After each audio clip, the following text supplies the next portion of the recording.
Hey everyone, so today I'm going to be showing you how to use our smart module for generating a random number using Chainlink on the Hyperverse.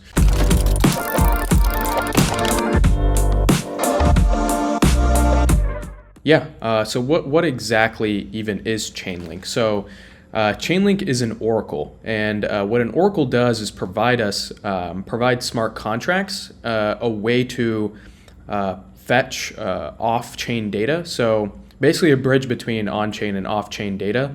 Smart contracts can get access to things like stock prices or sporting event scores or even weather. But most importantly, you can actually use these oracles to generate a random number off-chain. And this is really cool because on the blockchain is deterministic by nature, so that would not be possible to do without an oracle. And Chainlink is one of the most popular oracles, and that is exactly what I'll be showing you today. If you want to follow along with everything I'm doing on this video, there's a link in the description for the blog post that I also created. So that goes step by step of everything I'm going to be showing you right now.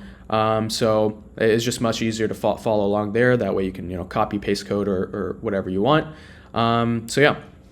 Let's get started. So first we'll actually be going to the docs.hyperverse.dev, and then we'll go into the build Web3 apps and into environment setup. So here, just make sure that you have all these system requirements. So VS Code or any other IDE for JavaScript, Git, Node.js, and Yarn. And then today I'm going to be showing you exactly from scratch. So starting from the template Next.js application. So we'll go ahead and click that. So here it shows you exactly what to do. So we'll go ahead and copy this and pull up my terminal. And then from here, we can just paste this in. So this is going to create, the template Next.js application, and we're naming it example Dapp. So you can name it whatever you want. And then we're using this flag to tell this package that we want it to be built with TypeScript, but that is optional. So you can take that out and it'll just be normal JavaScript. It's just highly encouraged to use TypeScript. So we'll go ahead and download that, proceed. Once that has been downloaded, we'll actually go ahead and go into our example Dapp that we just created, and then we'll install some Hyperverse packages, and then we'll go ahead and connect our Dapp to the Hyperverse. So first, let's go ahead and go inside this example Dapp, like it tells us here. And now we can go ahead and copy this and then put it in here. So that's just installing one of our packages. And then here, we're going to be using Ethereum today. So we'll be installing this Ethereum package, but say you want to build on, Metis, Flow, Algorand, or any other blockchains that later come on to Hyperverse, you would essentially just, do -flow or whatever it is. And so, let's go ahead and copy this, pull up our terminal, install that. So right now we have not installed anything for the random pick smart module. So first we'll just install the basic stuff that we need, and then once we're connected, we'll install the smart module. So cool. So now we can actually open this in our VS Code. So I have this shortcut for VS Code to open it up. And so now we can get rid of this and look at the code. So now we can go into our app.tsx file. So this is where everything is being generated from. This is like the first page that Next.js is kind of looking at. So here is where we will go ahead and connect our Dapp to the Hyperverse. So as you can see here, there's already code in the documentation that you could literally just copy and paste if you want to. So we'll go ahead and do that, and then I'll run through and explain exactly what's going on here. So we can get rid of these comments. That's just showing you examples. If you're using Metis or Flow or anything like that, you would just import those just like how you're doing for Ethereum. So cool. Let's go ahead and save this. We can actually pull up our terminal in here as well for later on. So here we're just importing some of the stuff that's blockchain specific, and then as well as the initializer, the provider, and stuff for Hyperverse. So here we're just initializing the Hyperverse, and then obviously we're passing in the Ethereum blockchain, since that is what we're working with today, and then as well as the testnet for the network modules. So this is exactly where we will be inputting the random pick smart module. And then here we're just wrapping the provider, the Hyperverse provider, to all of its nested components, which gives us access to the Hyperverse throughout the entire application. So cool. Now let's go ahead and save this, and let's go into the index.tsx file. So here we can actually go ahead and so first we can go ahead and run yarn dev to make sure there's nothing breaking. So we go to our localhost 3000. Let's go ahead and refresh, and you'll see the template Next.js application. So now we can actually work on creating a connect button here that will actually help us connect to or help the user connect their wallet to the application. So here, first thing we will want to do is import the use Ethereum hook. So use Ethereum, and that'll be coming from at Decentralized /Hyperverse /Ethereum. So this gives us access to some functionality for the user's wallet. So as you can see here, there's a connect, there's a disconnect function, as well as looking at the address, the chain ID, stuff like that. So we can go ahead and save that. So let's just say we want to add a button down here. So this would be simply for just adding like a regular HTML button. So we can go ahead and do that. There we go. So let's just call this, connect wallet. And then if we save that, we can see that pop up right here. But right now, this connect wallet has no functionality. So what we can do is extract those functions out of the use Ethereum hook. So we definitely want the connect, we want the disconnect. And what we could also do is get the address of the user as well to show the user's address on the application. So let's go ahead and do const, and then this is just syntax to extract the functionality. So we want the connect, we want the disconnect, and we want the address. And this is all going to be coming from the use Ethereum hook. So we can go ahead and do that. And now, where was our connect wallet button? There was. So here we can actually do something on click. So when the user clicks this button, we can just call the connect function. So, okay, cool. So yeah, so we have the connect wallet button rendered, and on click, we're calling this connect function. So what we can do here is simply click connect. And as you can see, this is all done for you, right? We didn't code a pop-up, nothing like that. And then I have the MetaMask wallet extension already downloaded. So we can go ahead and click MetaMask. And then you see MetaMask wallet extension pop up, asking us to connect our account. So we can go ahead and click connect. And then we're connected. But right now, the user doesn't even know that they're connected, right? So we can go ahead and implement that. So what we can do here is actually see if we have the address. So what this address property does is just automatically give us an address if the user is already connected. So what we can do is maybe say, if there is no address, then we can go ahead and display this button, so connecting your wallet if there is no address. Otherwise, we could maybe just display a button, and in this case, maybe when the user clicks on this the button after they're logged in, we could just call disconnect. So we can go ahead and call disconnect. And then maybe this button could just display the address so that the user knows they are logged in. Or you could also just display, maybe disconnect, and we can display the address somewhere else. Actually, let's go ahead and do that. Let's go ahead and do that. Yeah, let's just type in disconnect. And then down here, we could maybe just show the address, if there is one. So we could just display address, and then as you can see here, there's the address, and then we click disconnect, and the address goes away. We click connect, and there it is. So since I was already connected previously, the connect MetaMask extension didn't tell us to connect again, but we could go ahead and do that too, where we could disconnect, and then when we click connect, it will actually ask us to connect in the extension. We can go ahead and click next, and there we go.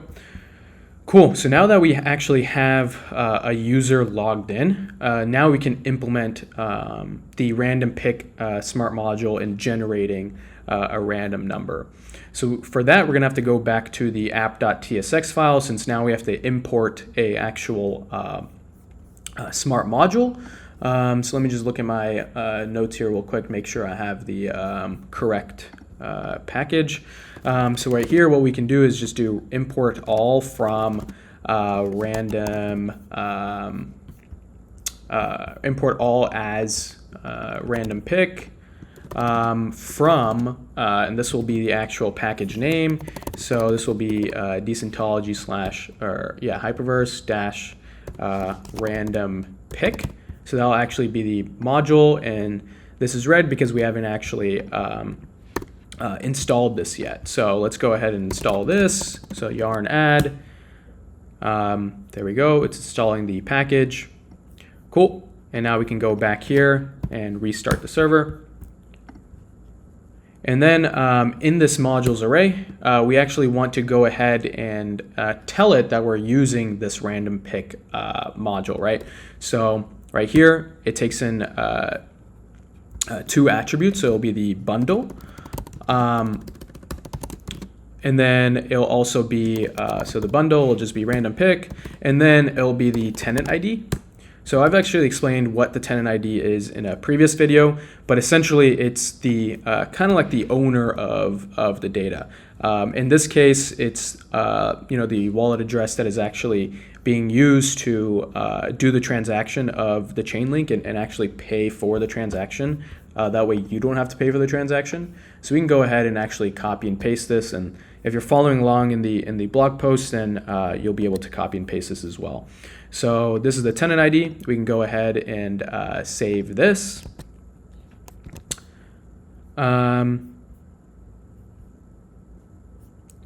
seems like, oh, okay, because I'm just missing this tenant ID. There we go. Cool, so now we have it still running. There's nothing happening. I mean, no crashes happening.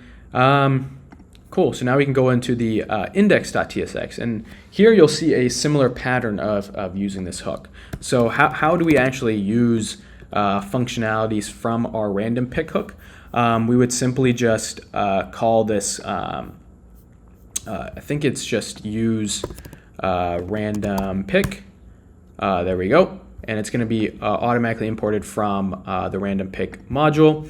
So in here, you can see that there are two different functionalities, right? The start random pick and get random pick. So we're going to be using both of these to actually input some numbers to actually generate a random number out of that array back to us. So it will all happen pretty much by itself.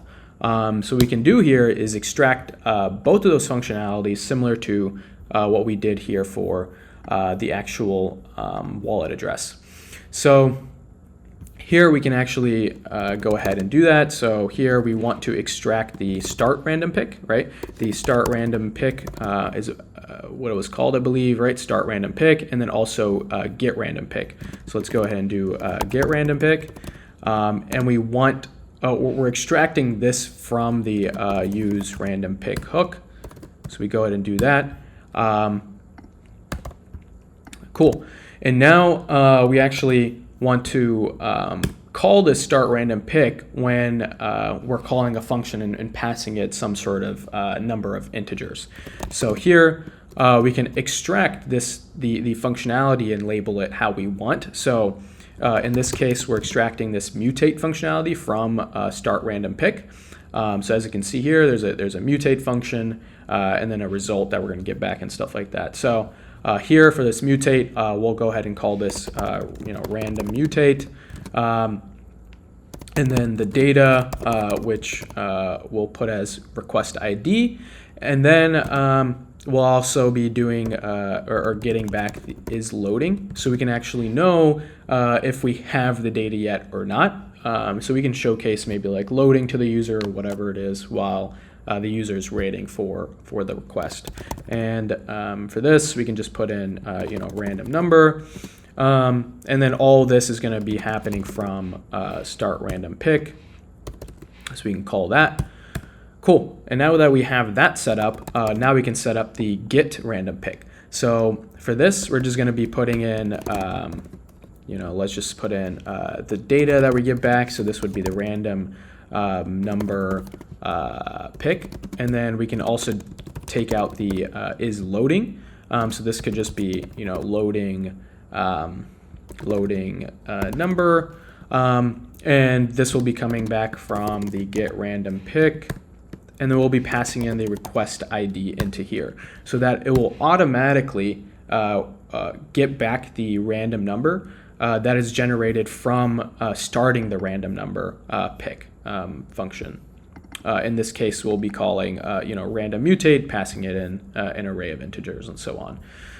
All right, so now that we have basically the blueprint, the architecture done for generating a random pick and so on, we can actually go ahead and throw this into some functionality. So, for this case, let's go ahead and have a button somewhere down here. Maybe, we can just do like a button, generate a random number. And then, on click, we can call some function called, generate random number. And then we can go ahead and create that function up here. So let's go ahead and create that. Cool. So now what do we want to happen in this generate random number? So first things first, we definitely want to call this random mutate, right, to actually start and generate the function to go to Chainlink and actually pull the random number. So in here, this random mutate takes in an array as the argument. So we can pass in an array here. As you can see, these variables, right, the number array. So it's a type of number, and it's an array. So we can go ahead and put in an array. And for here, maybe we can just do like, 1, 2, 3, 4, 5. Go ahead and save that. So now when we actually click on generate random number, you'll see that this function is going to be called, and then we call random mutate inside of this, which passes in 5 numbers, and then we'll be return back our number. But right now we're not even showcasing that number anywhere. So let's go ahead and do that. So down here, how we will be showing it is this random number pick. So that's going to be the number that is generated after. So we can actually go ahead and create a state variable for this. So when we actually want to set that variable to whatever number that is generated, and then we'll showcase that on the page somewhere. So for here, let's just put in like random num, and then we could just put in set random num, and then this is going to be use state. Cool. And now use state is not imported, so we can go ahead and import that. So we'll go ahead and import that from React. Cool. So now we want to actually set this random number to random number pick once we actually have a random number pick generated from this function, right? So first we call the random mutate, then it's going to be loading, and then we'll be returned back once the loading is done. So for the random number pick, we can simply just actually call a use effect function. So this will actually just watch for when we have a random number pick. So what we can do here is put in random number pick here, so it actually watches every time random number pick changes. And then once it changes, we could just set this random number to the random number pick that is given. So here we can put in random number pick, and we're setting that from the random number that is generated. Cool. So now I believe it's giving me a warning because yeah, it could be undefined. So here we could just put in, if there is a random number pick. So only if there is, then we want to set the random number pick. Otherwise, it doesn't make sense, right? Cool. Now we can go ahead and save it. So now we actually have the random number that is generated returning back here. But now we don't have anything that tells the user that they've clicked it and now that it's actually loading. Otherwise, they'll just repeatedly click it and they wouldn't know, right? So let's go ahead and generate something for that. So for this, we can just simply create a variable called is loading, and then this would simply be random number, since that is the is loading attribute that we're getting from the start random pick. And as well as this loading number that we're getting from get random pick. So we can do that. That way we know if the request is still loading. Cool. So now what we can do is after the user has clicked the generate random number button, we can display the random number or if it's loading, right? So if we don't want loading number, we want is loading. So if it is still loading, we can just show loading. Loading. Otherwise, we'll go ahead and show the random number. Let's go ahead and up here. Yeah, I think it was just called random num. So yeah, let's go ahead and do that. Let's save it and click on generate random number. So here you can see loading. The transaction for MetaMask wallet extension pops up. You can see the estimated gas fee. We go ahead and click confirm. And then it'll be loading, and then our number will show up. So it'll just be a random number from 1 through 5. Let's go ahead and actually go over some of this again while it's loading.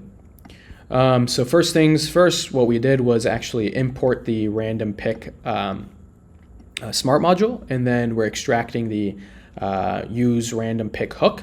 And then this hook gives us access to these two functions, right? The start random pick and this get random pick. Now this get random pick takes in the request ID that is from the start random pick, so that it automatically knows, once this request has gone in, then we're actually going to be getting or back the random number. And then all we're doing here is just extracting the is loading from both of these functions, and then showcasing loading if it is loading by just accessing both of those properties, right? So either loading number or a random number. If either of these are still loading, then it'll still show loading. Cool. So now we have this random mutate function that we also used. So all this random mutate function takes is these variables. So it's an array of numbers. So we pass in an array of numbers, and that will automatically call and do everything for you on the back end with the smart module. And once this get random pick returns back a random number pick, so the actual number that is generated from these 5 numbers.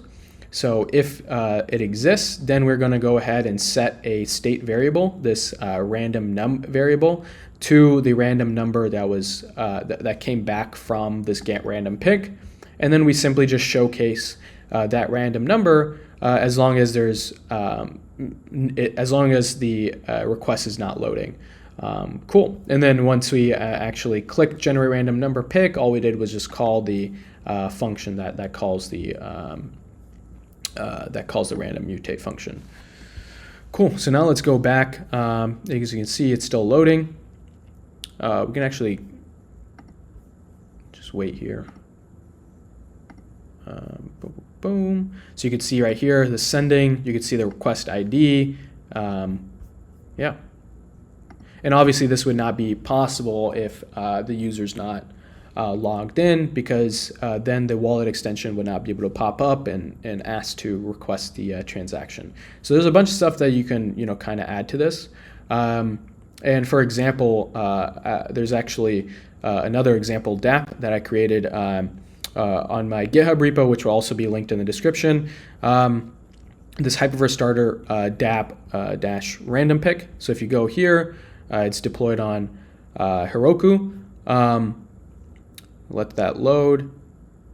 And this is just one of the ways that you could possibly think of in maybe some sort of real case scenario of showcasing this random number generator. So what we can do here is actually connect the wallet.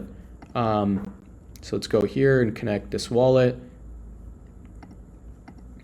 Let's go ahead and connect, and it'll automatically populate with your wallet address, but you could ideally put whatever wallet address you want here. And then once you click submit, this is like the generate random number pick button that we created just now. And instead of just showing processing like a loading icon, we would go ahead and confirm.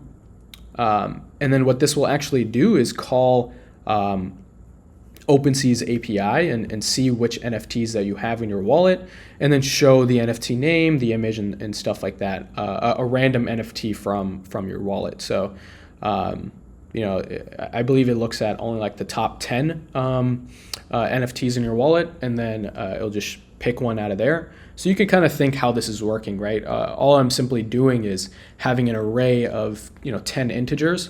And then it's choosing a random integer, and then out of the returned array from OpenSea of all the NFTs you own, I just look into the specific index that is out of the 0 through 9, right? So there's 10 integers, and you just look at the specific index and just return that object for the NFT. And then it's just like some silly game for like a memory card game. But yeah, now let's go back to create random. Oh, there we go. So you can see that it returned 2. So we had passed in 5 integers, and it returned 2 as the random number. So cool. Now we can actually go back to this one and maybe just wait here while this loads. Oh, there we go. I think I found one. Bitcoin, Ethereum, I don't think I've seen that flow. I think was here. Oh, Bitcoin, there we go. Oh, Solana. Okay, cool. Nice. So yeah, while this is processing and loading, maybe I can actually just show you guys the code itself. So if we go into GitHub, I'm just going to go into my repo. It was the starter Dapp random pick. And if we go into here into pages, I think it's just the random NFT.tsx. Cool, yeah. So here you can see that it's doing the same exact thing, right? So these are the functions that we were using, start random pick and get random pick. Instead of calling it random num, it's winner and set winner. And then it still has the same thing for loading.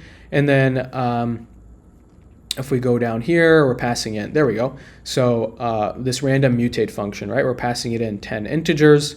So it's just choosing one of those. And then after we are returned with an integer, all I'm doing is looking at the NFTs array. So the NFTs array is the array that was returned back from OpenSea's API, which is right here. So we're setting that NFTs array to whatever the assets that were returned. We're limiting it to 10.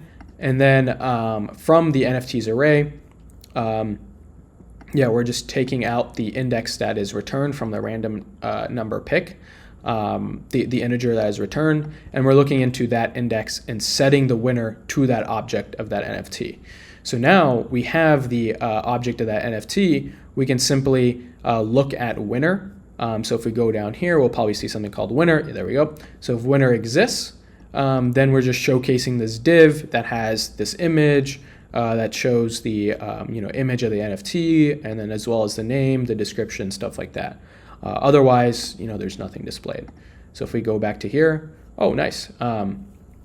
So as you can see, there was an NFT that was displayed. So it looks like the image didn't come in.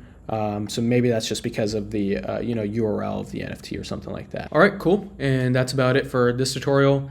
All the resources will be linked down in the description. And if you have any questions, you can always hit us up on Discord or Twitter or anything like that. But yeah, see you guys.